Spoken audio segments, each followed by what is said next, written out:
ഈശോ മിശിഹായ്ക്ക് സ്തുതിയായിരിക്കട്ടെ. പ്രിയപ്പെട്ടവരെ, നമ്മുടെ സിറോ മലബാർ ആരാധനക്രമ മത്സരത്തിൽ കൈത്താക്കാലത്തിൻ്റെ 2ാമത്തെ ആഴ്ചയിലാണ്. കൈത്താക്കാലത്തെക്കുറിച്ച് മുൻപ് ഞാൻ പറഞ്ഞു. അത് വേനൽക്കാലം, വേനൽ എന്നാണ് അതിനർത്ഥം. പക്ഷേ നിങ്ങൾക്ക് കാണാം, ഇവിടെ ചുറ്റുപാട് നല്ല കാർമേഘങ്ങളൊക്കെ ഉണ്ട്. എന്ന് പറഞ്ഞാൽ വേനൽക്കാലത്ത് കാർമേഘമൊന്നും കാണുകയില്ല, നിങ്ങൾക്കറിയാം. നമ്മുടെ നാട്ടിൽ ഇത് മഴക്കാലമാണ്. പക്ഷേ നമ്മുടെ ആരാധനക്രമം ഉത്ഭവിച്ച മധ്യപൂർവ്വദേശങ്ങളിൽ ഈ സമയത്ത് ഇതുപോലെ കാർമേഘങ്ങളൊന്നും കാണില്ല. അതുകൊണ്ടാണ് അവരുടെ നാട്ടിലെ ആ ക്രമമനുസരിച്ചാണ് അതിന് വേനൽ എന്നുള്ള പേര് കൊടുത്തത്. എങ്കിലും നമ്മൾ ഈ സമയത്ത് ഓർക്കുന്നത് പ്രത്യേകമായിട്ട് കർത്താവിൻ്റെ ശിഷ്യ സമൂഹം ലോകത്തിലെമ്പാടും പോയി അവിടുത്തെ സുവിശേഷം പ്രസംഗിച്ച് അനുയായികളെ ധാരാളമായിട്ട് സൃഷ്ടിച്ച ആ ഒരു സംഭവത്തെയാണ്. അതുപോലെ തന്നെ ഈ കാലഘട്ടത്തിലാണ് നമ്മൾ അതിൻ്റെ എല്ലാ വെള്ളിയാഴ്ചകളിലും പ്രത്യേകമായിട്ട് വിശുദ്ധരായ മനുഷ്യരെ ഓർക്കുന്നു. കാരണം എന്താണ്? ഇവരുടെ എല്ലാം പ്രവർത്തനങ്ങളാണ് സഭയെ ഈ രീതിയിൽ വളർത്തിക്കൊണ്ടുവന്നിട്ടുള്ളത്. സഭയുടെ വളർച്ചയുടെ കാലഘട്ടമാണ്, ഫലമെടുക്കുന്നതിൻ്റെ കാലഘട്ടമാണ്. അതുകൊണ്ട് നമ്മളെ സംബന്ധിച്ചിടത്തോളം പറയുമ്പോൾ കർത്താവിൻ്റെ ശിഷ്യ സമൂഹം എന്തുമാത്രം ആ സുവിശേഷത്തിന് അനുസൃതമായി ജീവിച്ചു, കർത്താവ് ഉദ്ദേശിച്ച രീതിയിൽ എത്രമാത്രം ഈ ലോകത്തിന് മാറ്റങ്ങളുണ്ടായി. നമുക്കൊക്കെ നഷ്ടപ്പെട്ടു പോയ ആ പറുദീസയുടെ അനുഭവത്തിലേക്ക് നമ്മുടെ ചുറ്റുപാടുകളെ കൊണ്ടുവരാനായിട്ട് നമുക്ക് കഴിഞ്ഞോ? നമ്മുടെ കുടുംബത്തെ, നമ്മുടെ ജോലി സ്ഥലങ്ങളെ, അല്ലെ നമ്മുടെ കൂട്ടുകെട്ടുകളൊക്കെ ആ രീതിയിലേക്ക് കർത്താവിൻ്റെ വഴിയിലേക്ക് കൊണ്ടുവരാൻ കഴിഞ്ഞോ? ഈ ചോദ്യമാണ് ഈ കാലഘട്ടം നമ്മളോട് ചോദിക്കുന്നത്. ഇന്നത്തെ 1ാമത്തെ വായന നിയമാവർത്തന പുസ്തകത്തിൽ നിന്നാണ്. നിയമാവർത്തന പുസ്തകം 28-ാം അധ്യായം 1 മുതൽ 14 വരെയുള്ള വാക്യങ്ങളാണ്. ഇവിടെ നമ്മൾ വായിക്കുന്നത് കൃത്യമായിട്ട് കർത്താവ് പറയുന്ന ചില കാര്യങ്ങളാണ്. അവിടുത്തെ വഴികളിലൂടെ നടന്നാൽ നമുക്കുണ്ടാകാൻ പോകുന്ന നന്മയെക്കുറിച്ചാണ്. നിൻ്റെ ദൈവമായ കർത്താവിൻ്റെ വാക്ക് കേട്ട് ഇന്ന് ഞാൻ നിനക്ക് നൽകുന്ന കൽപ്പനകളെല്ലാം സൂക്ഷ്മമായി പാലിക്കുമെങ്കിൽ അവിടുന്ന് നിന്നെ ഭൂമിയിലെ മറ്റെല്ലാ ജനതകളേക്കാൾ ഉന്നതനാക്കും. അവിടുത്തെ വചനം ശ്രവിച്ചാൽ അവിടുന്ന് ഈ അനുഗ്രഹങ്ങളെല്ലാം നിൻ്റെ മേൽ ചൊരിയും. നഗരത്തിലും വയലിലും നീ അനുഗ്രഹീതനായിരിക്കും. നിൻ്റെ സന്തതികളും വിളവുകളും മൃഗങ്ങളും കന്നുകാലിക്കൂട്ടവും ആട്ടിൻപറ്റവും അനുഗ്രഹിക്കപ്പെടും. നിൻ്റെ അപ്പക്കുട്ടയും മാവ് കുഴയ്ക്കുന്ന കലവും അനുഗ്രഹിക്കപ്പെടും. സകല പ്രവൃത്തികളിലും നീ അനുഗ്രഹീതനായിരിക്കും. നിനക്കെതിരെ വരുന്ന ശത്രുക്കളെ നിൻ്റെ മുമ്പിൽ വെച്ച് തന്നെ കർത്താവ് തോൽപ്പിക്കും. നമ്മളിവിടെ ഓർക്കേണ്ട കാര്യം ഇതാണ്. ദൈവമായ കർത്താവിൻ്റെ വാക്ക് കേട്ട് ഇന്ന് ഞാൻ നിനക്ക് നൽകുന്ന കൽപ്പനകളെല്ലാം സൂക്ഷ്മമായി പാലിച്ചാലാണ് ഈ അനുഗ്രഹങ്ങളെല്ലാം കിട്ടുക. നമ്മൾ പലപ്പോഴും കർത്താവിൻ്റെ അനുഗ്രഹങ്ങൾക്കായിട്ട് പ്രാർത്ഥിച്ച് നടക്കാറുണ്ട്. എന്തുമാത്രം നമ്മൾ എവിടെയൊക്കെ തീർത്ഥാടന കേന്ദ്രങ്ങളിൽ പോകുന്നു, നൊവേന പോലെയുള്ള കാര്യങ്ങൾക്ക് നമ്മൾ സംബന്ധിക്കുന്നു, അതുപോലെ പ്രായശ്ചിത്ത പ്രവൃത്തികൾ ചെയ്യുന്നു. പക്ഷേ ചോദ്യം ഇതാണ്, നമ്മൾ ഇതെല്ലാം ചെയ്തിട്ട് കർത്താവിൻ്റെ വഴികളിലൂടെയാണോ നടന്നത്? എന്ന് പറഞ്ഞാൽ കർത്താവ് മാർഗനിർദ്ദേശം നൽകിയിട്ടുണ്ട്. ഏത് രീതിയിലാണ് നമ്മൾ ഓരോരുത്തരും സംസാരിക്കേണ്ടത്, പ്രവർത്തിക്കേണ്ടത്, പ്രതികരിക്കേണ്ടത്, അതുപോലെ മറ്റുള്ളവരുമായിട്ട് ഇടപഴകേണ്ടത്, കൃത്യമായ രീതിയിൽ കർത്താവ് അതെല്ലാം പറഞ്ഞു തന്നിട്ടുണ്ട്. ഈ വഴികളിലൂടെ നമ്മൾ നടന്നോ എന്നുള്ളതാണ്. ആ വഴികളിലൂടെ നടക്കുന്നില്ലെങ്കിൽ നമ്മുടെ പ്രാർത്ഥനകളൊക്കെ വിഫലമാകും. കർത്താവിൻ്റെ വഴികളിലൂടെ നടക്കുന്നവർക്കാണ് കർത്താവിൻ്റെ കൃപ കിട്ടുക. പലപ്പോഴും ആളുകൾ പറയും, ഞങ്ങൾക്ക് വേണ്ടി പ്രാർത്ഥിക്കണം കേട്ടോ. പക്ഷേ ആ പ്രാർത്ഥിക്കണമെന്ന് പറയുന്നതല്ലാതെ അവരുടെ മനസ്സിനെ, ഹൃദയത്തെ ഒന്നും ഒരുക്കുന്നില്ലെങ്കിൽ, കർത്താവിന് വേണ്ടി തുറക്കുന്നില്ലെങ്കിൽ കർത്താവിൻ്റെ കൃപയ്ക്ക്, കർത്താവിൻ്റെ അരൂപിക്ക് അങ്ങോട്ട് കടന്നു ചെല്ലാനായിട്ട് സാധ്യമല്ല.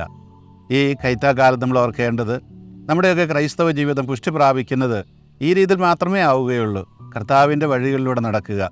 ആ കർത്താവിൻ്റെ വഴികൾ നമ്മൾ എവിടെയാണ്? എൻ്റെ വചനം, അവിടുത്തെ വചനം ശ്രവിച്ചാൽ അവിടുന്ന് ഈ അനുഗ്രഹങ്ങളെല്ലാം നിൻ്റെ മേൽ ചൊരിയുമെന്നാണ് പറഞ്ഞിരിക്കുന്നത്. ഈ വചനം നമ്മൾ എവിടെയാണ് കണ്ടുമുട്ടുന്നത്? വിശുദ്ധ ഗ്രന്ഥത്തിലാണ്. വിശുദ്ധ ഗ്രന്ഥത്തിൻ്റെ പുതിയതും പഴയതുമായ 2 ഭാഗങ്ങൾ, അവിടെ എല്ലാം ഇത് കണ്ടുമുട്ടും. നമ്മൾ വായിക്കുമ്പോൾ പെട്ടെന്ന് നമുക്ക് മനസ്സിലാകണമെന്നില്ല. നിരന്തരമായിട്ട് വായിക്കുക, എല്ലാ ദിവസവും വായിക്കുക. ബൈബിളിൻ്റെ ആദ്യം മുതൽ അവസാനം വരെ വായിക്കുക. നമ്മളൊരു കുറേ പ്രാവശ്യം വായിച്ചു കഴിയുമ്പോൾ അതിലൂടെ ദൈവം നമ്മളോട് പറയുന്ന സന്ദേശം എന്താണെന്ന് നമുക്ക് വളരെ വ്യക്തമായിട്ട് മനസ്സിലാകും. യാതൊരു തരത്തിലുള്ള ബന്ധവുമില്ല എന്ന് തോന്നുന്ന പല സംഭവങ്ങളും, പല വ്യക്തികളും തമ്മിലുള്ള ബന്ധങ്ങൾ നമുക്കപ്പോൾ മനസ്സിലാക്കാം. 2ാമത്തെ വായനയിൽ റോമാക്കാർക്ക് എഴുതിയ ലേഖനമാണ്, 11-ാം അധ്യായം 17 മുതൽ 24 വരെയുള്ള വാക്യങ്ങളാണ്. ഞാനത് കൃത്യം വായിക്കുന്നില്ല. അവിടെ പറയുന്ന ഇതാണ്, റോമാക്കാരോട് പറയുന്നത്, റോമാക്കാരായ ആളുകൾ, ക്രിസ്ത്യാനികൾ, അവർക്കൊരു അഹങ്കാരം എന്താണ്? യഹൂദന്മാരെ വിട്ടിട്ട് ഞങ്ങളെയൊക്കെ ദൈവം തിരഞ്ഞെടുത്തു. അപ്പോൾ അതേക്കുറിച്ചാണ് പൗലോസ് പറയുന്നത്, നിങ്ങളൊക്കെ കാട്ടൊലിവാണ്.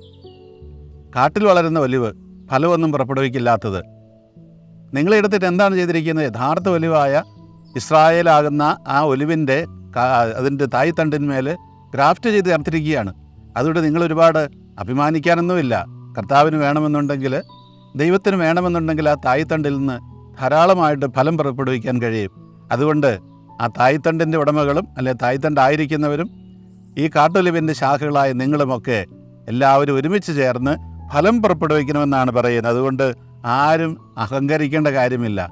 സഭാസമൂഹത്തിലാണെങ്കിൽ ഇതുപോലെ തന്നെ 100 കൊല്ലം മുമ്പ് ക്രിസ്ത്യാനിയായി, 1000 കൊല്ലം മുമ്പ് ക്രിസ്ത്യാനിയായി, അതൊന്നും ഇവിടെ പ്രസക്തമല്ല.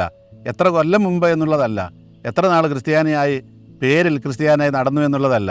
നമ്മൾ എന്തുമാത്രം ഈ തായ്തണ്ട്, കർത്താവാകുന്ന തായ്തണ്ടിനോട് ചേർന്ന് നിൽക്കുന്ന ശാഖകളായിട്ട് ഫലം പുറപ്പെടുവിച്ചു എന്നുള്ളതാണ്.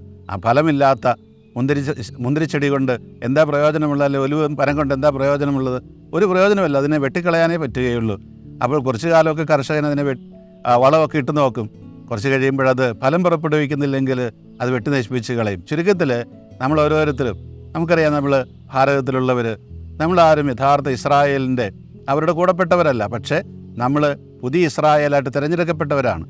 ആ തിരഞ്ഞെടുക്കപ്പെട്ട ഇസ്രായേൽ എന്നാകുന്ന ഈ പറയുന്ന ഒലിവ് മരം, അതിന്മേലുള്ള ശാഖകളാണ് നമ്മളെല്ലാം.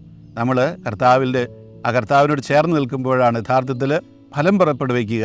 ഈ സഭാ തരു അല്ലെ ഈ സഭാമരം നമ്മൾ ഓർക്കണം, നമ്മളിലൂടെയാണ് ഫലം പുറപ്പെടുവിക്കുന്നത്. വീണ്ടും യോഹന്നാൻ്റെ സുവിശേഷത്തിൽ നിന്നാണ്. സുവിശേഷ വായന 15-ാം അധ്യായം 1 മുതൽ 8 വരെയുള്ള വാക്യങ്ങളാണ്. അവിടെ ഞാൻ മുമ്പേ പറഞ്ഞതുപോലെ മുന്തിരിച്ചെടിയെക്കുറിച്ചാണ് കർത്താവ് പറയുന്നത്. ഞാൻ സാക്ഷാൽ മുന്തിരിച്ചെടിയും എൻ്റെ പിതാവ് കൃഷിക്കാരനുമാണ്. എൻ്റെ ശാഖകളിൽ ഫലം തരാത്തതിനെ അവിടുന്ന് നീക്കിക്കളയുന്നു, എന്നാൽ ഫലം തരുന്നതിനെ കൂടുതൽ കായ്ക്കാനായി അവിടുന്ന് വെട്ടിയൊരുക്കുകയും ചെയ്യുന്നു. ചുരുക്കത്തിൽ കർത്താവ് സ്വയം അവതരിപ്പിക്കുന്നത് എങ്ങനെയാണ്? ഒരു മുന്തിരിച്ചെടിയായിട്ടാണ്. പൗലോസ് കാട്ടൊലിവിൻ്റെയും യഥാർത്ഥ ഒലിവിൻ്റെയും കാര്യം പറഞ്ഞു. ഇവിടെ കർത്താവ് വീണ്ടും പറയുന്നു, ഞാൻ ശരിക്കുള്ള മുന്തിരിച്ചെടിയാണ്, അതിൻ്റെ തായ്തണ്ടാണ്, നിങ്ങളതിൻ്റെ ശാഖകളാണ്. ഈ ശാഖകളിൽ ആണ് ഫലമുണ്ടാകുന്നത്. നമുക്കറിയാം, മുന്തിരിച്ചെടിയുടെ തായ്തണ്ടിലല്ല ഫലമുണ്ടാകുന്നത്, അതിൻ്റെ ശാഖകളിലാണ്. ഈ ശാഖകൾ ശരിക്കും ഫലം തരണമെങ്കിൽ എന്ത് വേണം? തായ്തണ്ടിനോട് ചേർന്ന് നിൽക്കണം. തായ്തണ്ടിനോട് ചേർന്ന് നിന്നാൽ അതിന് വെള്ളവും വളവും അതുപോലെയുള്ള കാര്യങ്ങളൊക്കെ കിട്ടുകയുള്ളൂ. അപ്പോൾ അത് കിട്ടിയെങ്കിൽ മാത്രമേ ഈ പറയുന്ന ശാഖകൾക്ക് വളരാൻ പറ്റുകയുള്ളൂ, അവിടെ കായിക അല്ലെങ്കിൽ അതിൻ്റെ ഫലമുണ്ടാകാനായിട്ട് സാധിക്കുകയുള്ളൂ. ചുരുക്കത്തിൽ നമ്മളെല്ലാവരും ഒന്നിച്ച് നിൽക്കണമെന്നർത്ഥം. അതുപോലെ തന്നെ നമുക്കറിയാം, കർത്താവിനോടൊപ്പം ഒരുമിച്ച് നിൽക്കുക, അല്ലെ തായ്തണ്ടിനോട് ചേർന്ന് നിൽക്കുക എന്ന് പറഞ്ഞാൽ എന്താണ്? ആദ്യത്തെ വായനയിൽ പറഞ്ഞതുപോലെ തന്നെ കർത്താവിൻ്റെ വഴികളിലൂടെ നമ്മൾ സഞ്ചരിക്കുക. കർത്താവിൻ്റെ വഴികളിലൂടെ സഞ്ചരിക്കാതെ ഒരിക്കലും അവിടത്തോട് ചേർന്ന് നിൽക്കാൻ പറ്റില്ല. അവിടുത്തെ വഴികളോട് ചേർന്ന് നിൽക്കുന്നതിനെയാണ് നമ്മൾ ഈ ശാഖകൾ അതിൻ്റെ തായ്തണ്ടിനോട് ചേർന്ന് നിൽക്കുക എന്ന് പറയുന്നത്. അങ്ങനെ ചേർന്ന് നിൽക്കുന്നൊരു സമൂഹമാകണം. നമുക്കറിയാം, ലോകത്തിലെമ്പാടും ക്രിസ്ത്യാനികളുണ്ടായിരുന്നു. പക്ഷേ ഇന്ന് എത്ര സ്ഥലത്തുണ്ട്? ഒരുപാട്, പല രാജ്യങ്ങളും മുഴുവൻ ക്രിസ്ത്യാനികളായിരുന്ന രാജ്യങ്ങൾ ഇന്ന് വിരലിലെണ്ണാവുന്ന അത്രയും പോലും ക്രിസ്ത്യാനികളില്ലാത്ത രാജ്യമായി മാറിക്കഴിഞ്ഞു. ഒരൊറ്റ ക്രിസ്ത്യാനിയും ഇല്ലാത്ത രാജ്യവും ചിലപ്പോൾ ഉണ്ടാകും. എന്തുകൊണ്ടാണ് ഇങ്ങനെ സംഭവിക്കുന്നത്? നമ്മൾ ഈ തായ്തണ്ടിനോട് ചേർന്ന് നിൽക്കുന്നില്ല എന്നുള്ളതാണ്. നമുക്കറിയാം, ഇടയ്ക്കിടയ്ക്ക് നമ്മൾ ഈ മണ്ണ് പരിശോധിച്ചിട്ടാണ് പല കൃഷികളും നടത്തുന്നത്. എന്തിനാണ്? ഈ മണ്ണിൽ ഈ മരം വളരുമോ ഇല്ലെന്ന് അറിയണം, ഈ ചെടി വളരുമോ ഇല്ലോ എന്നറിയണം. ഇതുപോലെ തന്നെയാണ് നമ്മൾ നിൽക്കുന്ന ആ ശാഖ നിൽക്കുന്ന സ്ഥലങ്ങൾ യഥാർത്ഥത്തിൽ അത് കർത്താവാകുന്ന തായ്തണ്ട് തന്നെയാണോ എന്ന് ഒന്ന് ചിന്തിച്ച് നോക്കണം. അതോ വേറെ വല്ലവരാകുന്ന തായ്തണ്ടിലാണോ നമ്മളൊക്കെ ഒട്ടിക്കപ്പെട്ടിരിക്കുന്നതെന്ന് ചിന്തിച്ച് നോക്കുക. ഈ കൈത്താക്കാലത്ത് നമ്മളെല്ലാവരും ധാരാളം ഫലം പുറപ്പെടുവിക്കുന്ന ഒലിവ് മരങ്ങളും മുന്തിരിച്ചെടികളുമൊക്കെ ആയി മാറട്ടെ. അഹങ്കരിക്കാനില്ല. കർത്താവിൻ്റെ കൃപയാണ് നമ്മളെല്ലാം അവിടെ എത്തിച്ചിട്ടുള്ളത്. ഈശോ മിശിഹായ്ക്ക് സ്തുതിയായിരിക്കട്ടെ.